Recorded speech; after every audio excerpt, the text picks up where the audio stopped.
மஹிந்த குடும்பத்திற்கு அடுத்த சிக்கல், தாமதமாகவும் மருத்துவ அறிக்கையால் கடும் இழுபறி. வெளியான காணொளிகள் தொடர்பில் சிங்கள நடிகை முறைப்பாடு.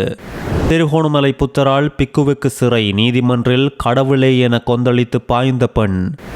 ஆண் வேடமிட்டு இளம்பெண் செய்த வேலை, மீட்கப்பட்ட பொருளால் கடும் அதிர்ச்சி. பலரின் சாரதி அனுமதி பத்திரம் ரத்து செய்யப்படும், வெளியான அதிர்ச்சி தகவல். திருடப்பட்ட மாடுகளுடன் கட்டளையை மீறி சென்ற லொரி மீது துப்பாக்கி சூடு, போலீசாருக்கு காத்திருந்த அதிர்ச்சி.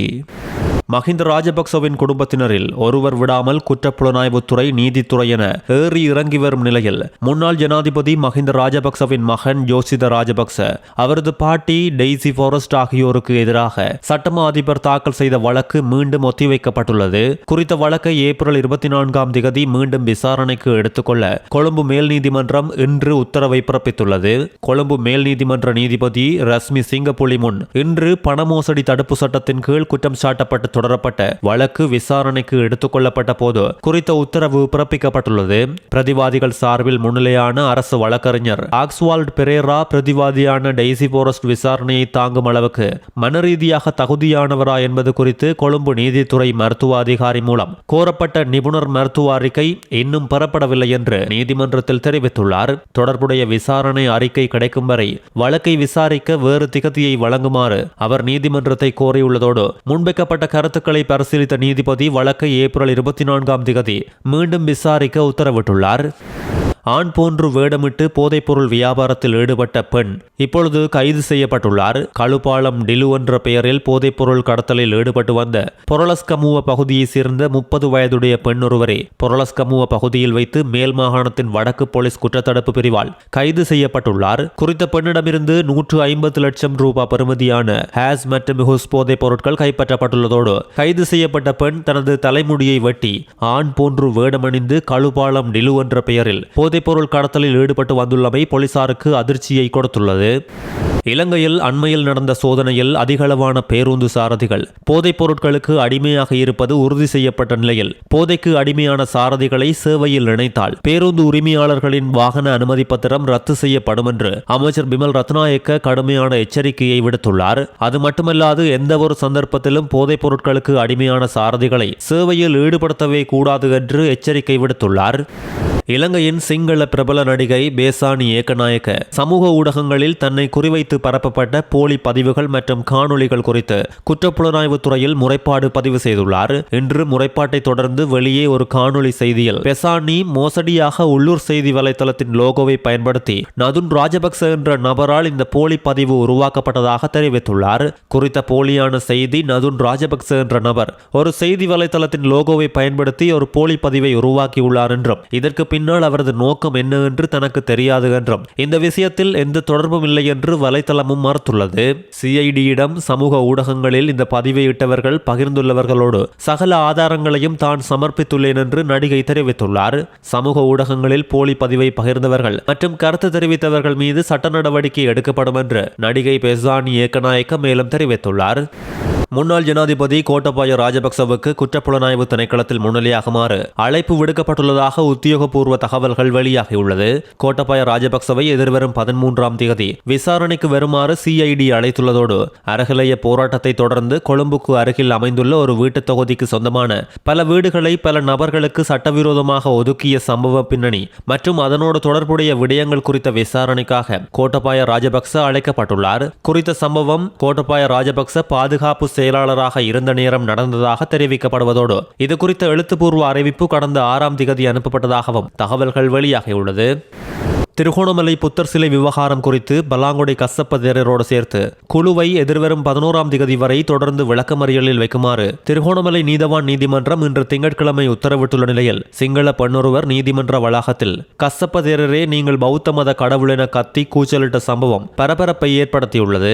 முறைப்பாடு தொடர்பில் பலாங்குட கசப்ப தேரர் மற்றும் 4 தேரர்கள் உள்ளிட்ட 10 சந்தேக நபர்கள் கைது செய்யப்பட்டு தொடர்ந்து விளக்கமறியலில் வைக்கப்பட்டுள்ள நிலையில் தேரர் உள்ளிட்டவர்களின் விளக்கமறியலை நீதிமன்றம் இன்று நீடித்து உத்தரவிட்ட நிலையில் சிங்கள பெண்ணொருவர் நீதிமன்ற வளாகத்தில் இவ்வாறு கத்தி கூச்சலிட்ட காணொளி சமூக வலைதளங்களில் பரவி வருகின்றது.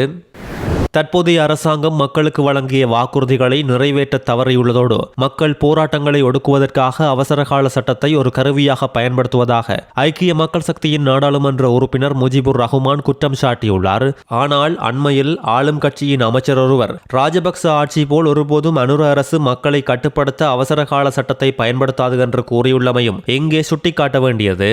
முஜிபுர் ரஹ்மான் மேலும் தெரிவிக்கையில், தபால் முத்திரைக்கான குறைந்தபட்ச கட்டணத்தை 70 ரூபாவாக உயர்த்துவதற்கு அரசாங்கம் எடுத்துள்ள தீர்மானமானது தபால் சேவையை மேலும் வீழ்ச்சியடைய செய்யும் வேலை என சுட்டிக்காட்டியுள்ளதோடு தொழில்நுட்ப வளர்ச்சியால் பாரம்பரிய கடித தொடர்பு இப்பொழுது குறைந்துள்ள நிலையில் சேவையின் தரத்தை உயர்த்தாமல் கட்டணங்களை உயர்த்துவது தபால் திணைக்களத்தை முடக்கும் வேலை என விமர்சித்துள்ளார். 6 மாதத்துக்கு ஒருமுறை மக்களின் சம்பளத்தை உயர்த்துவோம் என கூறி ஆட்சிக்கு வந்த ஜனாதிபதி இப்போது 2027 வரை சம்பளத்தை உயர்த்த முடியாது என அறிவித்துள்ளமை மக்களை ஏமாற்றும் செயல் என்று முஜிபுர் ரஹ்மான் தெரிவித்துள்ளார். கல்வி, பொருளாதார மற்றும் சமூக ரீதியான ஒரு பெரிய மாற்றத்தை நோக்கி பயணிக்கும் ஒரு நாட்டில் நாம் வாழ விரும்பும் தேசத்தையும் சமுதாயத்தையும் கட்டியெழுப்புவதற்கான ஆரம்பம் தமக்குள்ளேயே உண்டாக வேண்டும் என பிரதமர் ஹரணி அமரசூரிய தெரிவித்துள்ளார். இசுருபாய கல்வி அமைச்சு வளாகத்தில் இன்று 14வது தடவையாக நடைபெற்ற மகாத்மா காந்தி கல்வி புலமை பரிசில் வழங்கும் நிகழ்வில் கலந்து கொண்ட போதே பிரதமர் இதனை தெரிவித்ததோடு அங்கு வருகை தந்திருந்த மாணவர்களுக்கு புலமை பரிசில்களை வழங்கி வைத்துள்ளார். இலவச கல்வி முறையினுள் எந்த ஒரு பிள்ளையும் கைவிடப்படாத வகையில் கல்வியை வழங்குவதற்கு வேலை திட்டங்களை அரசாங்கம் முன்னெடுத்து வரும் இந்த நேரம் இவ்வாறான திட்டங்கள் மூலம் திறமையான மாணவர்கள் தமது எதிர்கால பயணத்தை வெற்றிகரமாக முன்னெடுக்க உதவி கிடைப்பதாகவும் சுட்டிக்காட்டியுள்ளார். சாரதி அனுமதி பத்திரத்தை பெறுவதற்காக விண்ணப்பித்தவர்களில் சுமார் 8% மாணவர்கள் உடல்நல குறைவு காரணமாக வாகனம் செலுத்துவதற்கு தகுதியற்றவர்கள் என கண்டறியப்பட்டுள்ளதாக தெரிவிக்கப்பட்டுள்ளது. தேசிய போக்குவரத்து மருத்துவ நிர்வாகம் வெளியிட்ட அறிக்கையில் குறிப்பிடப்பட்டுள்ளதோடு 2024 ஆண்டில் 9,54,536 மருத்துவ பரிசோதனைகள் நடத்தப்பட்டுள்ள நிலையில் அவற்றில் 69,728 பேர் உடல்நல குறைபாட்டால் சாரதி அனுமதி பத்திரத்தை பெறுவதிலிருந்து தற்காலிகமாக நிராகரிக்கப்பட்டதாக தெரிவிக்கப்பட்டுள்ளது. அவற்றுள் பார்வை குறைபாட்டால் அதிக எண்ணிக்கையானவர்கள் பாதிக்கப்பட்டுள்ளதாக தேசிய போக்குவரத்து மருத்துவ நிர்வாகம் சுட்டிக்காட்டியுள்ளதோடு மருத்துவ பரிசோதனையில் 77% கண் பிரச்சனைகள் உள்ளதும் கண்டறியப்பட்டுள்ளது. அம்பலாங்கொடை போலீஸ் பிரிவில் ஆந்தாதுல பிரதேசத்தில் போலீசாரின் கட்டளையை மீறி மாடுகளுடன் சென்ற லொரியொன்றின் மீது இன்று போலீசார் துப்பாக்கி பிரயோகம் நடத்தியுள்ளனர். அம்பலாங்கொடை நோக்கி சென்ற சந்தேகத்துக்கிடமான லொரியொன்றை பரிசோதிப்பதற்காக போலீசார் மறித்த நேரம் போலீசாரின் கட்டளையை மீறி அந்த லொரி நிறுத்தாமல் முன்னோக்கி சென்றுள்ளதால் போலீஸ் அதிகாரிகள் லொரியை பின்தொடர்ந்து சென்று நிறுத்த முயற்சித்த போதும் லொரி தொடர்ந்து தப்பியோட முயன்றதால் துப்பாக்கி பிரயோகம் நடத்தப்பட்டுள்ளது. குறித்த லொரியை பரிசோதித்த போது 10 பசுக்களும் 4 எருமை மாடுகளும் இருந்துள்ளதோடு சந்தேக நபர்களை 5200 மில்லிகிராம் ஐஸ் போதைப் பொருள் மற்றும் லொரியோடு போலீசார் கைது செய்துள்ளனர். மதுபோதையில் இலங்கை போக்குவரத்து சபையின் பேருந்தின் நடத்துனரை தாக்கிய சம்பவத்தில் இளைஞர் ஒருவர் கைது செய்யப்பட்டுள்ளார். வவுனியா நோக்கி யாழிலிருந்து பயணித்த பேருந்தில் போதையில் மிதிபலகையில் நின்று பயணித்தவரை நடத்துனர் பேருந்திலிருந்து இறங்குமாறு தெரிவித்துள்ள நிலையில் மதுபோதையில் இருந்த இளைஞனுக்கும் நடத்துனருக்கும் இடையில் சண்டை நிலைமை ஏற்பட்டதில் இளைஞன் நடத்துனரை தாக்கியுள்ளார். அதைத் தொடர்ந்து அங்கிருந்தவர்கள் இளைஞனை மடக்கி பிடித்து யாழ்ப்பாணம் காவல்துறையினரிடம் ஒப்படைத்துள்ளனர். செய்திகளை உடனுக்குடன் தெரிந்து கொள்ள நியூஸ்1 அப்டேட்ஸ் சேனலை சப்ஸ்கிரைப் செய்யுங்கள். செய்திகள் தொடர்பான உங்கள் கருத்துக்களையும் கீழே பதிவிடலாம்.